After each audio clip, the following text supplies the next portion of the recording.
नमो अरिहन्ताणम्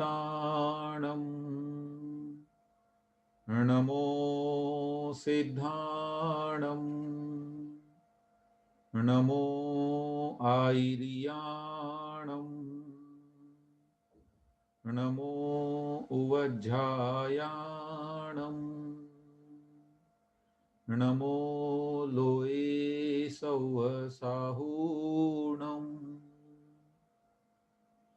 कायोत्सर्गाय तांगो जयति जिनपतिर्नाभिसूनुर्महात्मा मध्याह्ने यस्य भास्वा नुपरि परिगतो राजते स्मोग्रमूर्तिः चक्रं कर्मेन्धनाना मतिबहुदहतो दूरमौदास्यवात स्फूर्जत्सध्यानवह्ने रिवरुचिरतरः प्रोद्गतो विस्फुलिङ्गः।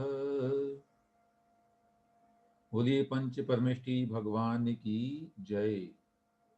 देवादिदेव आदिम तीर्थंकर श्री ऋषभ देव भगवान की जय। परम पूज्य आचार्य श्री पद्मनंदी जी महाराज की जय। परम पूज्य आचार्य श्री विद्यासागर जी महाराज की जय। द्वादशांग जिनवाणी माता की जय।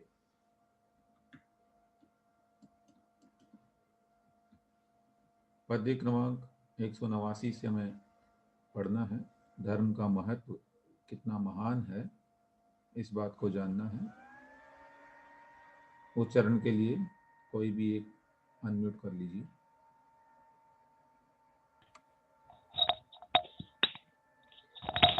कोऽप्यन्धोऽपि सुलोचनोऽपि जरसा ग्रस्तोऽपि लावण्यवान्।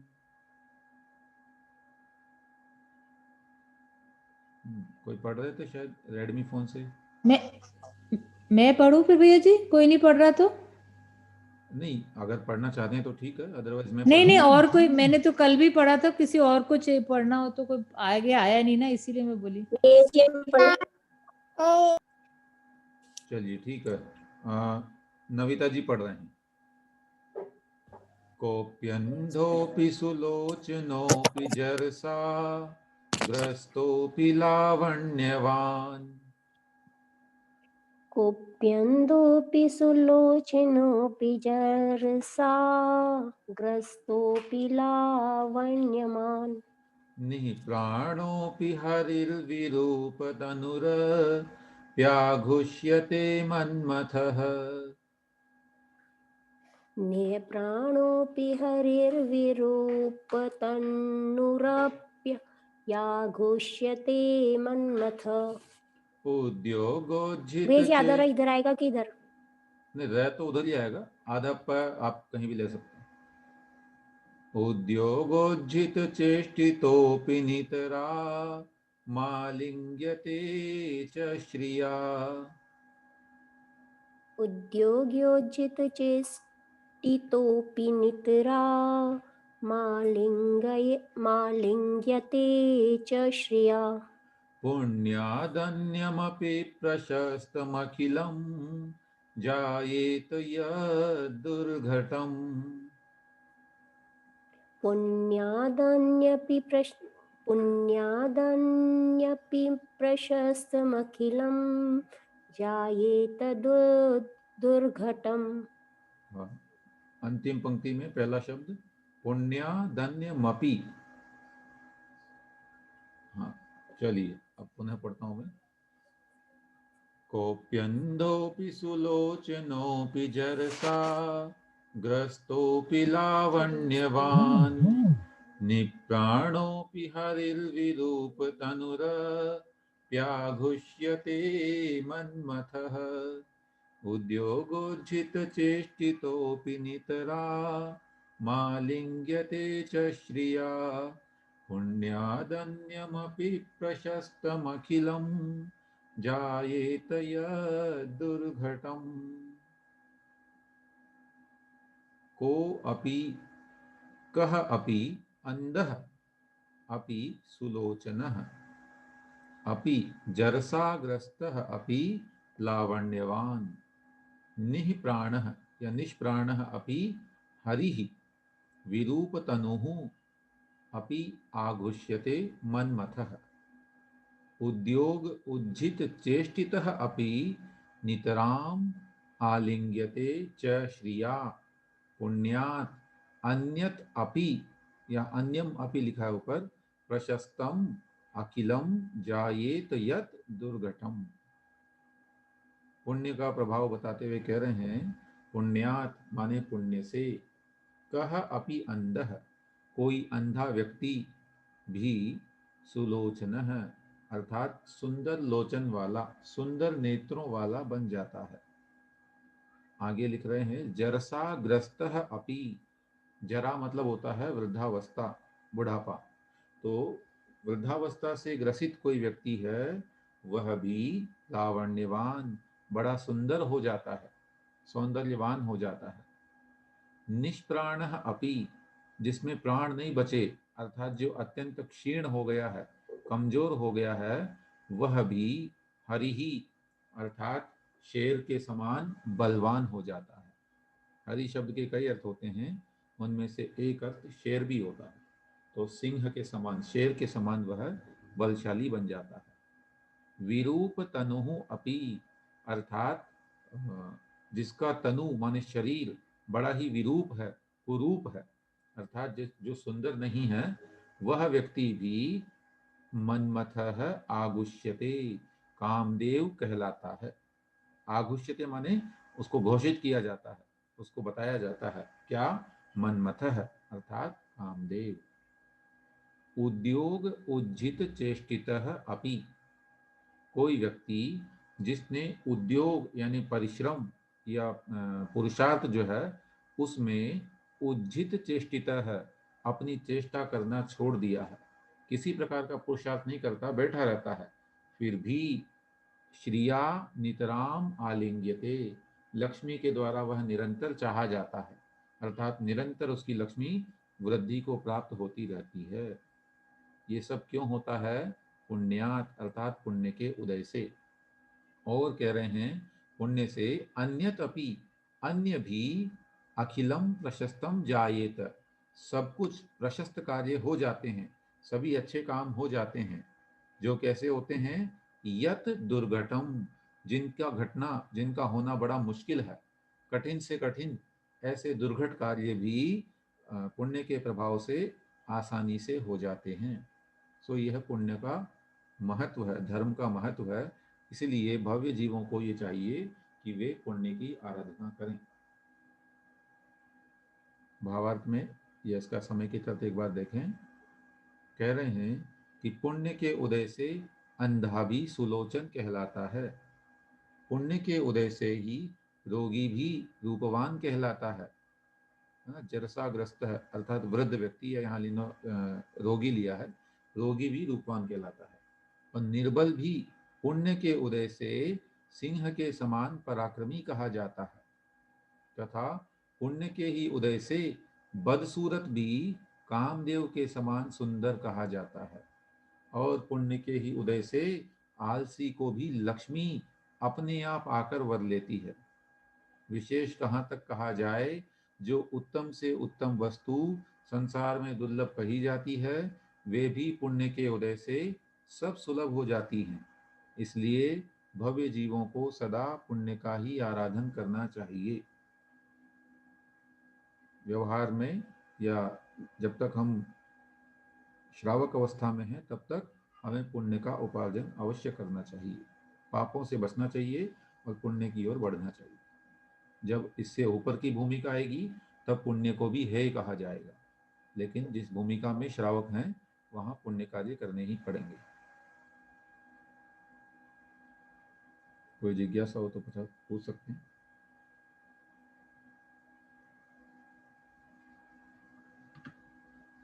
चलिए आगे बढ़ें। पद्य क्रमांक 190 उच्चारण करिएगा। बंध स्कंध समाश्रितां श्रेणीभृता मारोह काणामलम्। बन्धस्कन्धसमाश्रिता श्रेणीभृता मारोहकाणामलम् पृष्ठे भारसमर्पणं कृतवतां सञ्चालनं ताडनम्। पृष्ठे भारसमर्पणं कृतवतां सञ्चालनं ताडनम् दुर्वाचं वदतामपि प्रतिदिनं सर्वं सहन्ते गजा। दुर्वाचं वदतामपि प्रतिदिनं सर्वं सहन्ते गजा निस्ताम्नां बलिनोऽपि यत्तदखिलं दुष्टो विधिश्चेष्टते। निस्थानां बलिनोऽपि यदखिलं तुष्टो विधिश्चेष्टते यहाँ जहाँ पटके वो था यत तदखिलम, उसमें द का उच्चारण आपने नहीं किया, यत तदखिलम। यत् तदखिलं ठीक हाँ, चलिए। बंधस्कंद समाश्रितां श्रृणिभृता मारोहकाणामलं पृष्ठे भार समर्पणं कृतवतां सञ्चालनं ताडनम्। दुर्वाचं वरतामपि प्रतिदिनं सर्वं सहन्ते गजा।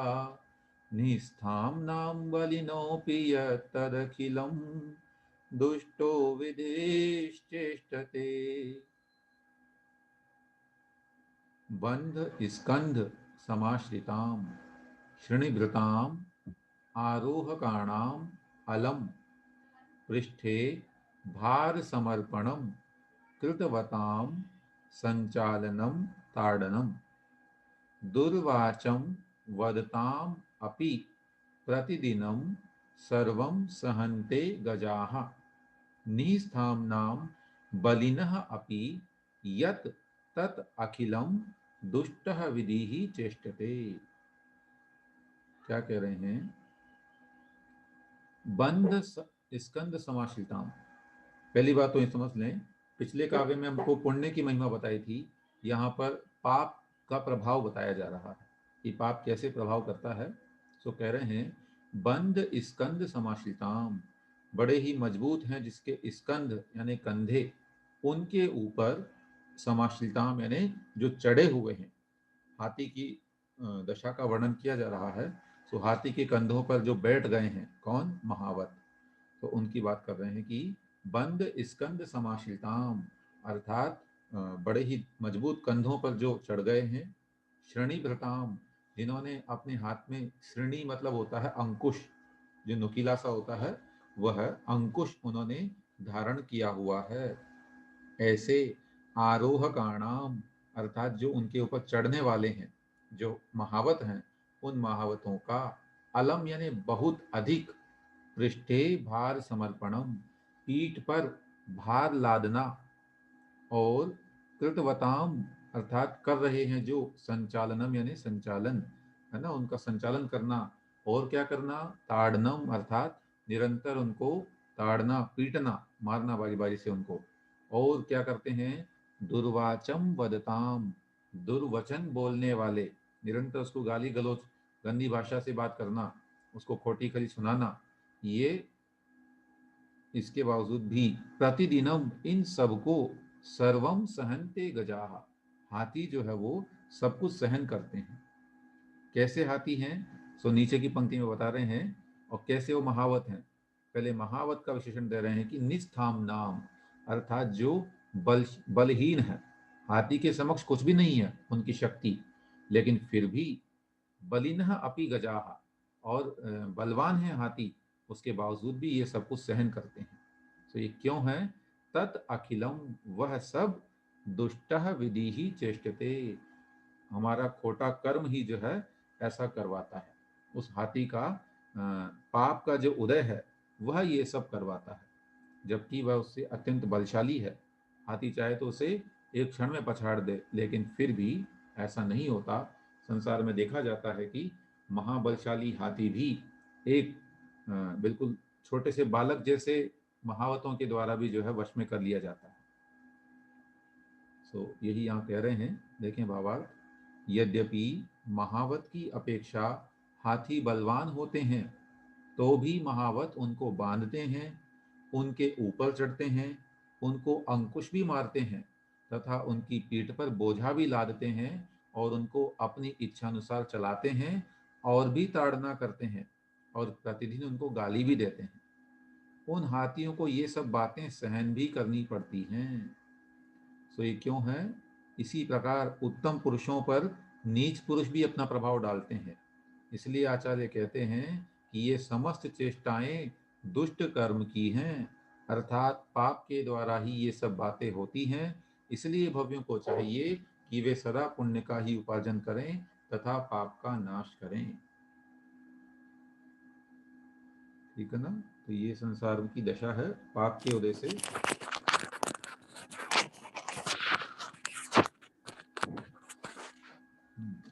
कोई जिज्ञासा हो तो पूछें। भैया जी नेक्स्ट वन हम पढ़ लेंगे अपने आप। अच्छा, हाँ, ये अगला वाला काव्य मंगलाष्टक की पढ़ सकते हैं। पढ़िए, बोलिए। रिद्धियों में है। जी बोलिए। सर्पोहार एक मिनट। सर्पोहार लता भवत्य शिलता सत्पुष्पदामायते संपद्येत रसायनं विषमपि प्रीतिं विधत्ते रिपो देवायान्ति वशं प्रसन्नमनसः किं वा बहु भ्रूमहे धर्मो यस्य नभोऽपि तस्य सततं रत्नैः परेर्वर्षति। बहुत सुंदर उच्चारण। चलिए मैं इसको दोबारा उच्चारण कर देता हूँ, है ना? और क्रम तो चूंकि वही है, जो शास्त्र वाचन करते हैं उनको पढ़ना चाहिए। एक बार पढ़ता हूँ। सर्पोहार लता भवत्यशिलता सत्पुष्पदामायते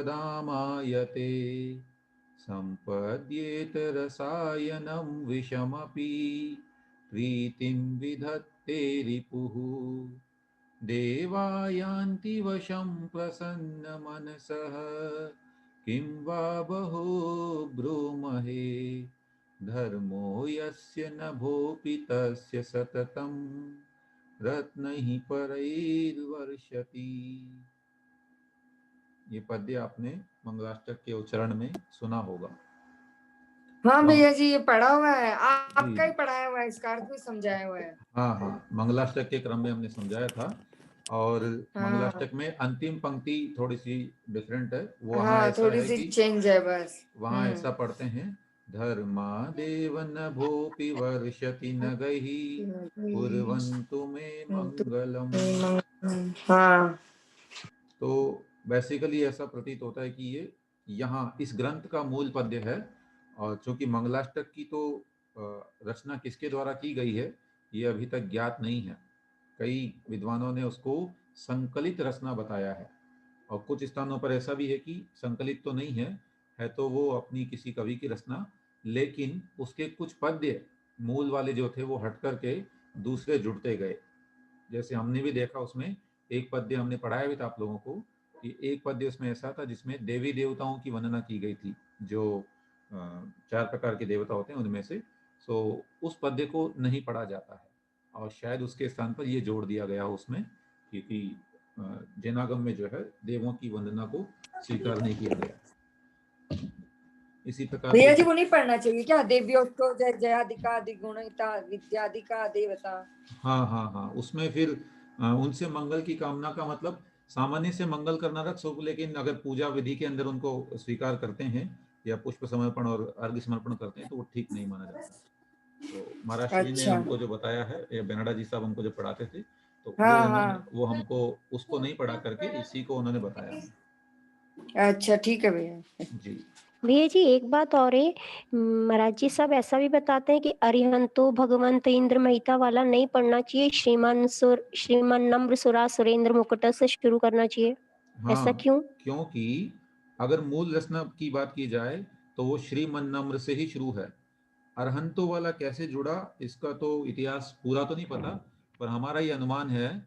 आप लोगों ने भक्तामय स्तोत्र सुना हो, हमने तो बाल्यकाल से भक्तामय स्तोत्र का श्रवण जो किया यदि, तो वो अनुराधा पौडवाल की कैसेट चलती थी पहले।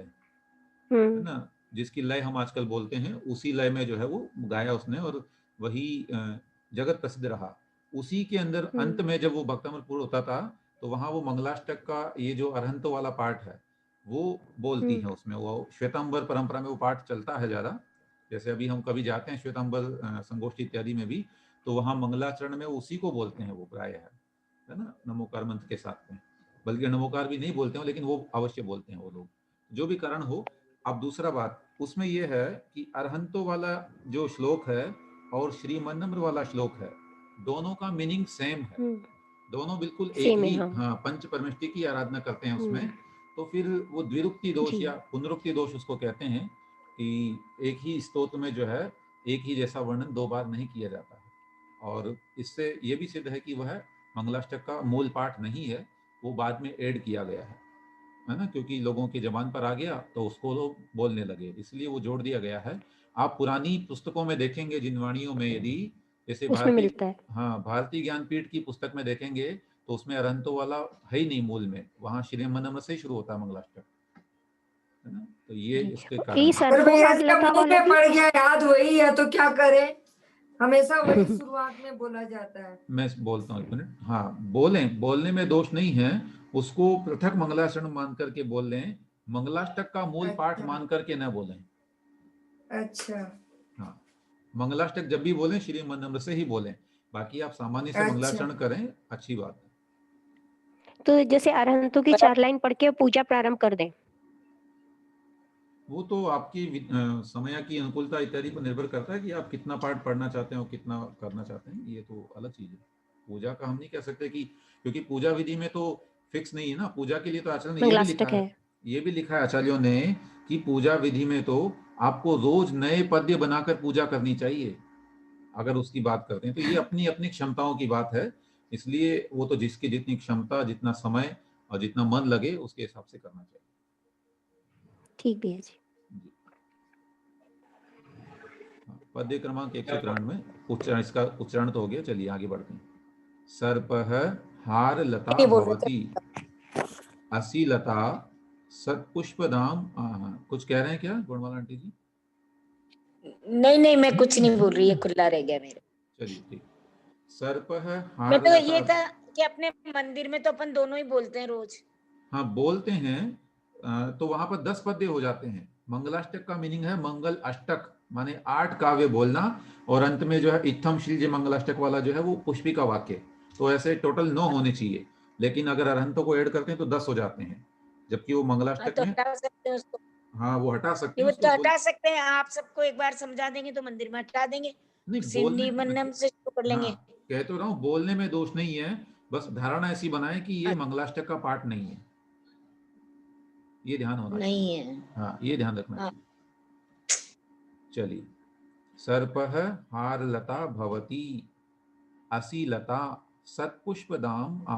सत्पुष्पदामायते संपद्येत रसायनं विषम अपि प्रीतिं विधत्ते रिपुः देवाः यान्ति वशं प्रसन्नमनसः किं वा बहुब्रूमहे धर्मः यस्य नभः अपि तस्य सततं रत्नैः परैः वर्षति।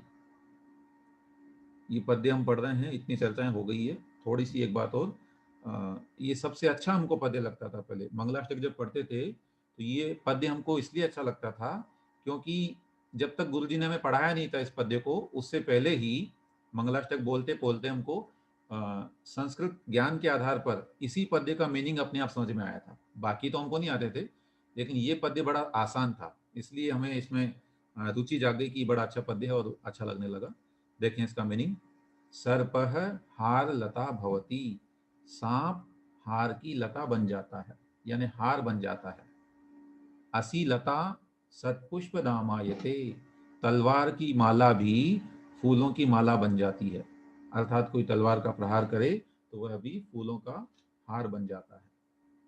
संपद्येत रसायनम विषम अपि, विषम अपि अर्थात विष भी, जहर भी, रसायनम संपद्येत अर्थात अमृत बन जाता है, औषधि का कार्य करने लग जाता है। और प्रीतिम विधत्ते रिपुहु, रिपु यानी शत्रु जो है वो प्रीतिम विधत्ते, प्रेम करने लगता है। देवाहा यान्ति वशम प्रसन्न मनसः, देवाहा यानी देव, वशम यान्ति, वश में हो जाते हैं। कैसे? प्रसन्न मनसः, प्रसन्न मन वाले होकर के, अर्थात बड़े ही प्रसन्न चित्त होकर आसानी से आपके वश में हो जाते हैं और आपके अनुकूलता से वो कार्य करते हैं। किम वा बहु ब्रूमहे, वायने अथवा, किम बहु ब्रूमहे, अधिक क्या कहें, धर्म यस्य, जिसके पास धर्म है, तस्य यानी उसके तो, नभः अपि, आकाश भी, सततम यानी निरंतर, परैहि रत्नैहि वर्षति, उत्तम रत्नों से वर्षा करता है। इसके उदाहरण भी आपने शास्त्रों में पढ़े होंगे। सांप भी हार बन जाता है, अपने नागश्री, सोमासती, हाँ सोमासती, सोमासती। सोमासती और नागश्री का भी एक उदाहरण आता है। और इसी प्रकार तलवार भी जो है वो सिंहासन या सूली भी सिंहासन बन गई। सुदर्शन सेठ, सुदर्शन सेठ है या तलवार का तो हमें ध्यान नहीं आ रहा। इसके अलावा जो है जहर भी अमृत बन गया, तो ये भी आपने कथा पढ़ी होगी, धनंजय, सेठ धनंजय वाला, बिल्कुल। इसी प्रकार देवता भी जो है वश में हो जाते हैं। अनेक उदाहरण इसके मिलते हैं कि देवों ने आके रक्षा की है। और इसी प्रकार से भगवान के गर्भ कल्याण के समय जो है, मतलब उस पूरी प्रोसेस में 15 महीने तक महाराज जो है देवताओं के द्वारा रत्न बसाए जाते हैं। ये सब धर्म का ही प्रताप है। चलिए देखें भावार्थ इसका। जो मनुष्य धर्मात्मा है, उनके धर्म के प्रभाव से भयंकर सर्प भी मनोहर हार बन जाते हैं, तथा पैनी तलवार भी उत्तम फूलों की माला बन जाती है। और धर्म के प्रभाव से ही प्राण घातक विष भी उत्तम रसायन बन जाता है, तथा धर्म के ही महात्म्य से वैरी भी प्रीति करने लग जाता है, और प्रसन्न चित्त होकर देव धर्मात्मा पुरुष के अधीन हो जाते हैं। ग्रंथकार कहते हैं कि विशेष कहाँ तक कहा जाए, जिस मनुष्य के हृदय में धर्म है, उनके धर्म के प्रभाव से आकाश से भी उत्तम रत्नों की वर्षा होती है। इसलिए भव्य जीवों को धर्म से कदापि विमुख नहीं होना चाहिए। ये हमेशा ध्यान रखें, कितना भी संकट आए धर्म को नहीं छोड़ना चाहिए। चलिए आगे बढ़ते हैं। पद्य क्रमांक 192। उग्र ग्रीष्म रवि प्रताप दहन, ज्वालाभितप्तश्चिरम्। उग्र ग्रीष्म रवि, उग्र ग्रीष्म रवि। भैया जी इसको र को किधर लेना है? हाँ, रवि प्रताप। उग्र ग्रीष्म रवि प्रताप दहन, ज्वालाभिताप्तश्चिरम्। यह पीत प्रकृतिर्मरौ मृदुतरः, पान्थः पथा पीडितः। यह पित्त प्रकृतिर्मरो मृदुतर, पान्थः पान्थः पथा पीडितः। तद्राग्लब्धहिमाद्रिकुञ्जरचित, प्रोद्दामयन्त्रोल्लसत्। तद्दाग्रलब्धिः हिमाद्रिकुञ्जरचित, प्रोद्यामयन्त्रोल्लसत्। धारावेश्म समोहि संसृति पथे, धर्मो भवेद् देहिनः। धारावेश्म समोहि संसृति पथे, धर्मो भवेद् देहिनः। देखें कठिन है थोड़ा। हाँ, इसमें कठिन इसलिए है कि वो शब्द जो है ना एक संयुक्त अक्षर है। हाँ, संयुक्त अक्षर ज्यादा। उग्र ग्रीष्म रवि प्रताप दहन, ज्वालाभितप्तश्चिरम्। यह पित्त प्रकृतिर्मरौ मृदुतरः, पान्थः पथा पीडितः। तद्राग्लब्धहिमाद्रिकुञ्जरचित, प्रोद्दामयन्त्रोल्लसत्। धारावेश्म समोहि संसृति पथे, धर्मो भवेद् देहिनः। उग्र ग्रीष्म रवि प्रताप दहन ज्वाला अभितप्तः। अच्छा, यहाँ चिरम लिखा है और ये हमने पदच्छेद में चलन लिखा है।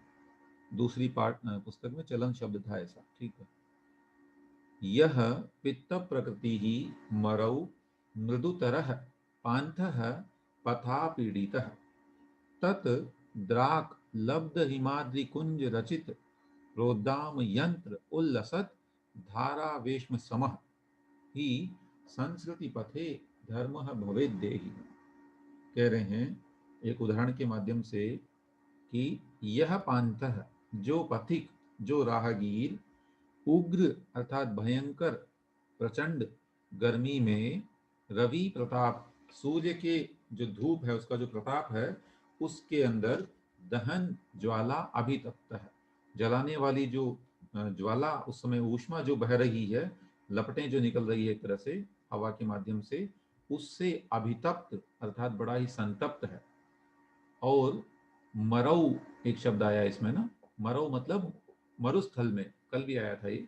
सो मरुस्थल में, रेगिस्तान में चलन यानी चल रहा है, वो गर्मी का समय है, भयंकर धूप पड़ रही है, ऊपर से वह पित्त प्रकृति ही अर्थात उसकी प्रकृति पित्त वाली है, मतलब बहुत ज्यादा गर्म प्रकृति है उसकी, उसको गर्मी बहुत तेज लगती है, ऐसा वह व्यक्ति है। और कैसा है वो स्वयं? मृदु तरह है, बहुत ही कोमल है, शरीर से बड़ा सुकुमार है। ऐसा व्यक्ति पथा पीड़ित है, रास्ते से बड़ा परेशान हो गया है ना, बहुत ही कष्ट को पा रहा है।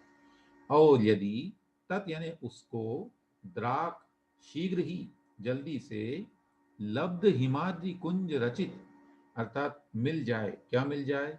हिमाद्रि कुंज अर्थात हिमालय पर्वत पर कोई गुफा या कोई घर ऐसा बना हुआ हो जिसमें रचित प्रोद्दाम यंत्र उल्लसत अर्थात बड़े ही ऊंचे ऊंचे यंत्र लगे हुए हों, और उन यंत्रों से क्या हो रही है? उल्लसत धारा वेश्म, एक प्रकार का शोभायमान धारा गृह हो रहा है, मतलब उसमें से फुहारें आ रही है, बड़ी सुंदर उसमें गुफा मिल जाए और वहां बिल्कुल ठंडी ठंडी फुहारें उसको आ रही हो, ऐसा स्थान उसको मिल जाए यदि, तो कितना अच्छा लगेगा उसको, है ना। इसको पढ़ने से एक दृश्य याद आ गया। सुधा सागर जी महाराज साहब ने जब सांगानेर में भी मूर्तियां निकाली थी, या और भी स्थानों पर आपने देखा होगा ऐसा, पंचकल्याणक इत्यादि में, तो वहां जब गए थे तो ऊपर से एयर कंडीशन पाइप लगे हुए थे और उसमें से छोटी छोटी फुहारें ऐसी आ रही थी ना, तो वैसा ही दृश्य अगर आ जाए तो वह संस्कृति पथे, संसार के रास्ते पर भी, धर्मः भवेद् देहिनाम, धर्म इसी प्रकार से प्राणियों के लिए सुखदायी होता है। ठीक है, देखें इसका भावार्थ। जो बटोही ग्रीष्म काल में भयंकर सूर्य की संताप रूपी अग्नि से, या इसको मैं सामान्य से समझाता हूँ आपको वैसे ही, उदाहरण क्या दे रहे हैं कि कोई राहगीर हो और वह मरुस्थल में चल रहा है, दोपहर का समय है, भयंकर गर्मी पड़ रही है, ऊपर से सूर्य का प्रताप भी बहुत तेज है, और वह स्वयं कैसा है? सुकुमार है और पित्त प्रकृति वाला है, जिसे बहुत गर्मी लगती है। ऐसा वह व्यक्ति जब रास्ते में बहुत ही परेशान हो, उस समय उसको यदि एक ऐसी संरचना मिल जाए, ऐसा घर मिल जाए कि जहाँ पर बर्फ जैसी स्थिति बन रही हो और बहुत ज़्यादा उसमें जो है ठंडी ठंडी फव्वारे लगे हुए हों, है ना, ठंडे जल के फव्वारे लगे हुए हों, और ऐसा स्थान उसे यदि मिल जाए तो वह बड़ा सुखी होता है। इसी प्रकार से यह संसार का रास्ता है, और इसमें जो प्राणी हैं वे कषायों से झुलस रहे हैं और अनेक प्रकार के कष्टों को पा रहे हैं, शारीरिक, मानसिक, आध्यात्मिक, आत्मिक कष्ट जो भी हैं, उन सबसे वह परेशान है। उनको यदि अगर मोक्ष मार्ग में या धर्म के माध्यम से शांति मिल जाए तो ये कितनी अच्छी बात है। तो धर्म निश्चित रूप से वही सुख का स्थान उसे देने वाला होता है। चलिए ठीक है, जिनवाणी स्तुति करते हैं। ये जी, ये तो बहुत अच्छा ग्रंथ है, फिर ये प्रचलन में क्यों नहीं आया? ये तो कह नहीं सकते क्यों नहीं आया, क्योंकि पढ़ रहे ही अच्छी बात है, लेकिन सब लोगों के अपने लिमिट्स है।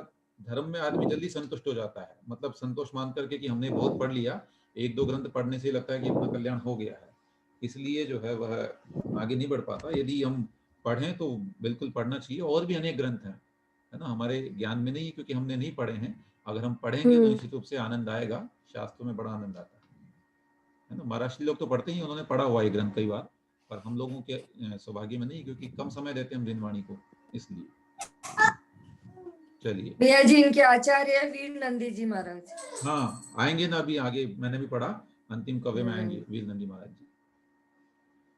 सांची तो गंगा यह वीत रागवाणी, अविचिन्न धारा निज धर्म की कहानी। जामे अति ही विमल अगाध ज्ञान पानी,